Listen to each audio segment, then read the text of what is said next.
3 صحابہ کا جنگ تبوک میں میرے آقا جا رہے تھے تو اعلان فرما دیا کہ سارے لوگ چلیں، سب کے اوپر حکم تھا۔ یہ جنگ تبوک کیا ہے؟ تقریباً مدینہ طیبہ سے 900 کلومیٹر دور ہے، اور ایسے حالات میں یہ جہاد کا اعلان تھا جب سخت گرمی کا موسم تھا، سفر لمبا، مسلمانوں کے پاس اس وقت مال کی کمی بہت تھی، اس کو جیش العسرہ بھی کہتے ہیں، تنگی والی جنگ، تنگ دستی والی جنگ۔ ایسے میں امتحان تھا سب کا، سب تو چل پڑے۔ نبی پاک صلی اللہ علیہ وسلم مدینے سے رخصت ہوئے، 3 صحابہ مدینے میں پیچھے رہ گئے۔ وہ تینوں صحابہ میں سے ایک حضرت کعب بن مالک، ایک حضرت مرارہ، ایک حضرت ہلال، یہ مخلص مومنین ہیں، صحابہ ہیں، منافقین کی بات نہیں کر رہا ہوں، سچے صحابی رسول ہیں، لیکن پیچھے رہ گئے، فوج میں شامل نہیں ہو سکے۔ حضور پاک صلی اللہ علیہ وسلم کے ساتھ جانا تھا لیکن جا نہ سکے، سب جوان تھے، سب طاقت والے تھے، سب کے پاس حیثیت تھی، کیوں نہیں گئے؟ دیکھیں، جہاد میں نہ جانے کے لیے کچھ عذر ہے، یا سخت بڑھاپا ہے، یا معذوری ہے، بیماری ہے، تو اس کو مستثنی ہے، اس کے لیے ایکسیپشن ہے، لیکن جس کے پاس کوئی عذر نہیں تھا وہ گھر میں بیٹھا رہا۔ یہ 3 صحابہ ایسے تھے، ان کے پاس عذر تو نہیں تھا لیکن غفلت میں نہیں گئے۔ کس طرح کی غفلت؟ یہ سوچتے ہوئے کہ ابھی مدینے میں ہی ہے، صحابہ حضور کے ساتھ جا رہے ہیں، اٹھ کر کے شامل ہو جائیں گے، جیسے پیچھے کھڑے رہتے ہیں نا، ابھی امام صاحب تو قرات کر رہے ہیں، رکوع میں جانے کے وقت شامل ہو جائیں گے۔ لیکن ہوا یہ کہ تھوڑی دیر کے بعد اور سستی آئی، اور سستی آئی، پھر مدینے سے بھی حضور نکل گئے، صحابہ بھی چلے گئے، یہ سوچتے رہ گئے کہ ابھی باہر ہی تو گئے ہیں، نکل کر کے شامل ہو جائیں گے، مدینے سے باہر کتنی دور ہے، دوڑ کر کے شامل ہو جائیں گے۔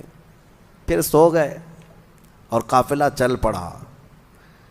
یہ ہمارے ساتھ بھی ہو سکتا ہے اور ہوتا بھی ہے، اور ہم بہت ساری بڑی بڑی چیزیں کھو جاتے ہیں، نمازیں کھو جاتے ہیں، بہت ساری چیزیں ایسی غفلت کی وجہ سے ہوتی ہیں۔ بہرحال وہ صحابہ اکرام تھے، رہ گئے، اور نبی پاک صلی اللہ علیہ وسلم کا قافلہ اتنا دور چلا گیا کہ یہ دوڑ کے بھی نہیں پکڑ سکے، مدینے میں ہی رہ گئے۔ جنگ تبوک حضور صلی اللہ علیہ وسلم تشریف لے گئے، وہ اللہ کے نبی کی نظر ہے، ہر صحابی کو جانتے تھے۔ آج جو سلام بھیجتا ہے امتی، میرے آقا فرماتے ہیں، اس کو میں اس کے باپ کے نام سے پہچانتا ہوں۔ تو جو اس زمانے میں صحابہ تھے، کیا حضور ان کو نہیں جانتے تھے کہ کون حاضر ہے کون غائب ہے؟ جنگ میں حاضر ہونے کے بعد حضور نے پوچھا، کعب بن مالک کہاں ہے؟ مرارہ بن ربیع کہاں ہے؟ ہلال بن امیہ کہاں ہے؟ صحابہ نے کہا، یا رسول اللہ صلی اللہ علیہ وسلم، شروع سفر سے وہ ہمارے ساتھ شامل نہیں ہوئے، وہ آئے نہیں۔ کہا وجہ کوئی؟ کہا کسی کو خبر نہیں۔ خیر جنگ ہوئی، واپس تشریف لائے میرے آقا مدینہ طیبہ۔ لمبا سفر ہوتا تھا، 900 کلومیٹر معمولی نہیں ہے، اس وقت پیدل سفر ہوتے، گھوڑوں پر اور اونٹوں پر۔ جنگ کے بعد جب واپس تشریف لائے میرے آقا صلی اللہ علیہ وسلم مدینے میں، آتے ہی ان تینوں کو بلوایا۔ کہاں ہیں یہ تینوں؟ آپ لوگ دین کے کاموں کو ہلکے میں لیتے ہو، اور آپ کو لگتا ہے کہ ناموس رسالت کے لیے کھڑا ہونا یہ صرف کسی مولوی کا کام ہے، یا کسی مفتی کا کام ہے، کسی مبلغ کا کام ہے۔ یعنی ہر ایک پر ذمہ داری ہے۔ 3 نہ جاتے تو کیا فرق پڑتا، ہزاروں صحابہ تو چلے گئے تھے اور جنگ بھی فتح یاب۔ لیکن واپس آنے کے بعد میرے آقا صلی اللہ علیہ وسلم نے سرزنش فرمائی، بلوایا، تینوں آئے۔ یہ پوری حدیث بخاری شریف میں اس کی روایت کرنے والے خود حضرت کعب بن مالک ہیں، جو پیچھے رہ گئے تھے، وہ خود ہی اس حدیث کے راوی ہیں، انہوں نے خود اپنا واقعہ بیان کیا ہے کہ کیسے کیسے کیا کیا ہوا تھا۔ پھر نبی پاک صلی اللہ علیہ وسلم جب بلائے تو تینوں صحابہ کہتے ہیں، تینوں، حضور جب ہمیں طلب کیے تو سب سے پہلی چیز یہی پوچھنے والے تھے کہ کیوں نہیں آئے۔ وہ کہتے ہیں ہم نے سوچا کہ کچھ ہیلا کر لیتے، کچھ بہانہ کر لیتے، کسی بیماری کا یا کسی عذر کا۔ پھر وہ کہتے ہیں اس سے کیا بہانہ کریں جو دلوں کے حالات کو بھی جانتا۔ سچ سچ کہہ دیا، یا رسول اللہ صلی اللہ علیہ وسلم، غفلت کی وجہ سے نہیں آ سکے، سستی، ہم غفلت کی وجہ سے پیچھے رہ گئے۔ قرآن نے یہی اس میں بیان کیا ہے کہ منافقین پیچھے تو رہ جاتے ہیں، لیکن جب پوچھا جائے تو ہیلے بہانے کرتے ہیں، سچ نہیں بولتے۔ لیکن مخلص مومنین کا حال یہ ہے، قرآن کہتا ہے ان سے غفلت ہوئی تو بارگاہ مصطفیٰ میں آ کر یہ نہیں کہتے کہ بیوی پکار رہی تھی، بچہ بیمار تھا، ہمیں تکلیف تھی، نہیں، آ کر سیدھے کہہ گئے کہ یا رسول اللہ غفلت ہو گئی ہم سے، کاہلی سے۔ دوسرے صحابی سے پوچھا، انہوں نے بھی کہا یا رسول اللہ سوچتا رہا شامل ہو جاؤں، نہیں شامل ہو سکا، یہ میری غفلت ہے، میری خطا ہے۔ تیسرے صحابی نے بھی یہی کہا کہ غفلت ہے۔ پتہ تھا ان کو کہ سزا ہو سکتی ہے۔ یاد رکھو، سزا کے ڈر سے کبھی جھوٹ مت بولو۔ ایک جھوٹ کو چھپانے کے لیے کئی جھوٹ گڑنے پڑتے ہیں۔ پھر نبی پاک صلی اللہ تعالیٰ علیہ وسلم نے اعلان کیا فرمایا؟ دوسرے سارے صحابہ تھے مسجد نبوی میں، سب سے کہا اس وقت تک ان سے کوئی بات چیت، مصافحہ، سلام کلام نہیں کرے گا جب تک ان کے متعلق اللہ کا کوئی حکم نہیں آ جاتا۔ میں خود ان سے کوئی بات نہیں کروں گا۔ نبی پاک صلی اللہ علیہ وسلم نے فرمایا یہ بائیکاٹ، اس طرح کا بائیکاٹ کس بات پر تھا؟ سستی اور کاہلی کی وجہ سے نہ آنے پر۔ آج لوگ ہزاروں ہیلے بہانے تلاش کر رہے ہیں میرے مصطفیٰ کے نام پر کھڑے ہونے کے لیے، اور وہ بھی لولے لنگڑے بہانے ہیں۔ ایسی آج کسی کی نوبت نہیں آئی ہے کہ اس کی گردن پر تلوار رکھ دی گئی ہو کہ اگر حق بولے گا تو کاٹ دی جائے گی، نہیں ہے۔ اگر ایسا ہوتا تو آپ کا یہ کم ظرف آدمی اور کم علم آدمی اتنا نہیں چیخ رہا ہوتا، اتنا نہیں چلا رہا ہوتا۔ ہم جتنا بول رہے ہیں الحمدللہ ہم جانتے ہیں اللہ اور اس کے رسول کی رضا کے لیے بولتے ہیں۔ جب تک اللہ نے آزادی عطا کی ہے حق بات بولتے رہو، اور سب سے بہترین اور افضل جہاد یہی ہے ظالم بادشاہ کے آگے حق کلمہ بیان کرنا۔ آج نہ جانے کتنے ہیلے بہانے ہیں، کتنے بہانے ہیں۔ مجھے پتا ہے سال دو سال پہلے پتہ نہیں کیا کیا چیزیں پیش کر دی گئی تھی ہمارے خلاف۔ ہم نے صرف اتنا کہا تھا ناموس رسالت کے لیے ہر مسلمان کھڑا رہے گا، میرے آقا کی عزت کی بات ہے۔ تو کچھ لوگوں نے یہ بتایا کہ حالات ایسے بگڑے ہوئے ہیں، آپ پوری قوم کو آگ میں جھونک رہے ہیں، امت کو تکلیف میں ڈالنا یہ کہاں سے جائز ہے؟ میاں حق بات کے حصول کے لیے تکلیف میں جانا ہی پڑے گا۔ نبی پاک صلی اللہ تعالیٰ علیہ وسلم کو بھی کیا تم الزام لگاؤ گے کہ جب ان کے پاس کچھ مال تھا ہی نہیں، تلواریں نہیں تھی، ہتھیار نہیں تھے، 313 نہتے صحابہ کو لے کر بدر میں کیوں چلے گئے؟ کوئی سوال کرے گا؟ جان جوخم میں کیوں ڈال دیا؟ حق بات کے حصول کے لیے قربانیاں دینی پڑتی ہیں۔ تمہیں صرف اور صرف اپنے اسباب پر بھروسہ ہوتا ہے۔ نادانوں اٹھو، کھڑے ہو جاؤ۔ اللہ کے اعلان کا بھی کوئی مطلب سمجھتے ہو کہ نہیں؟ کہ اللہ نے قرآن میں فرمایا کان حقا علینا نصر المؤمنین، کھڑے ہو جاؤ، ایمان والوں کی مدد کرنا اللہ فرماتا ہے میرے اوپر لازم ہے، میں نے اپنی شان کے لیے لازم کر لیا ہے۔ اللہ تعالیٰ اپنے لیے فرما رہا ہے ہم نے لازم کر لیا ہے اپنے اوپر، ایمان والوں کی مدد کریں گے، اس پر کسی کا یقین نہیں۔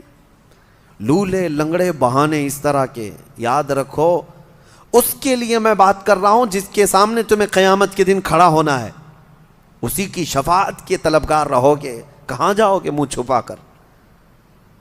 ان سے جو منہ پھراؤ گے تو کہاں جاؤ گے؟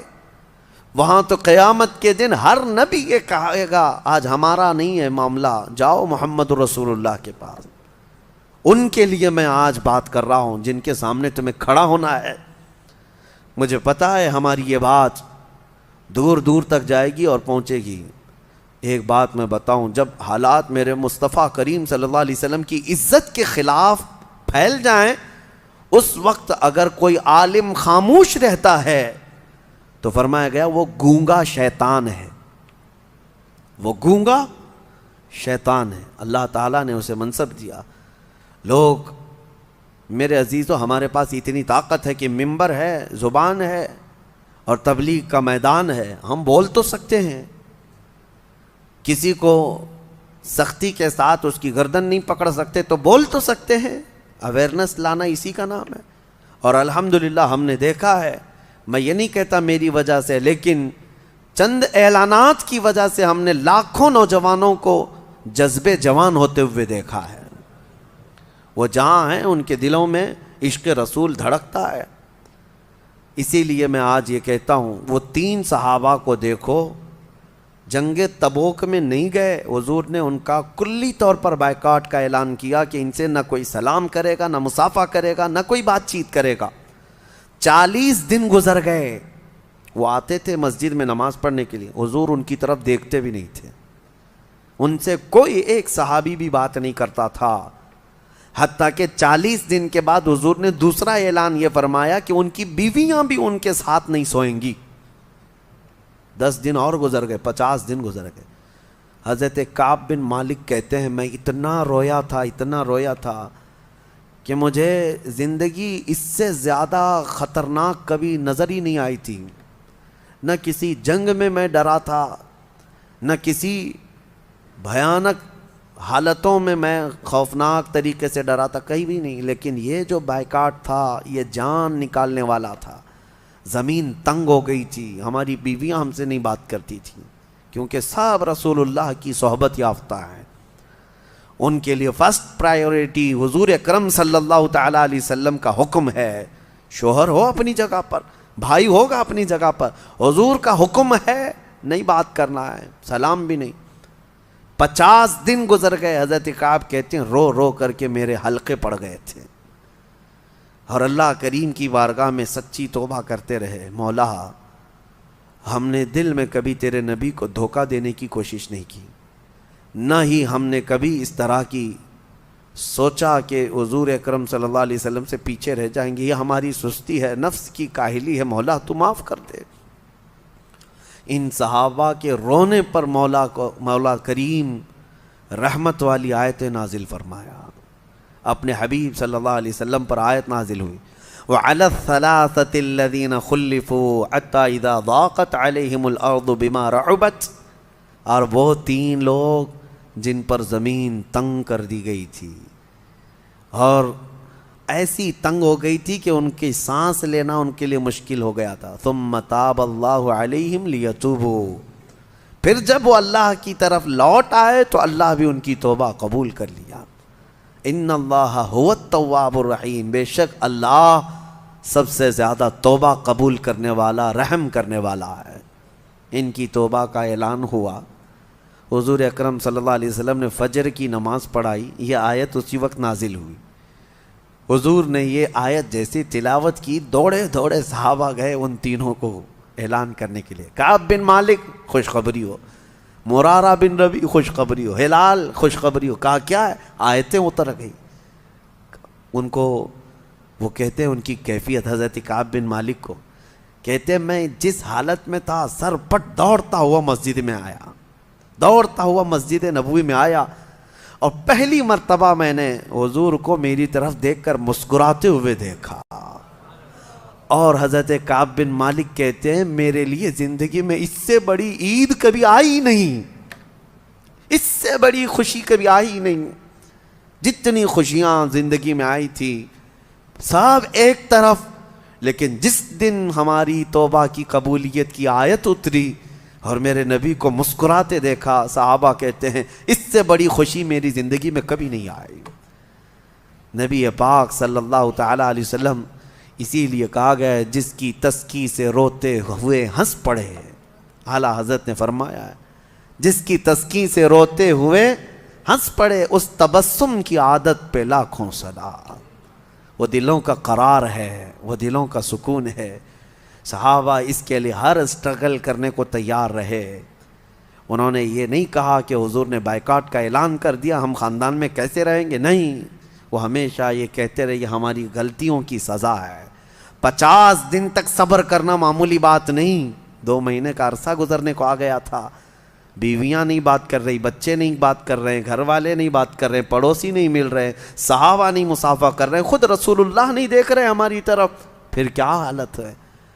لیکن ان کے صبر کا اللہ تبارک و تعالیٰ نے ایسا صلہ دیا کہ توبہ قبول تو کر لی، لیکن ان کی توبہ کی قبولیت کو قرآن بنا کر کے قیامت تک کے لیے نازل کر دیا۔ اب قیامت تک مومنین تلاوت تو کرتے رہیں گے، لیکن ساتھ میں یہ بشارت بھی ان کی اس میں ساتھ رہے گی۔ 3 لوگ پیچھے تو رہ گئے تھے، لیکن اتنا روئے کہ اللہ نے ان کی شان میں قرآن میں آیتیں اتار دی۔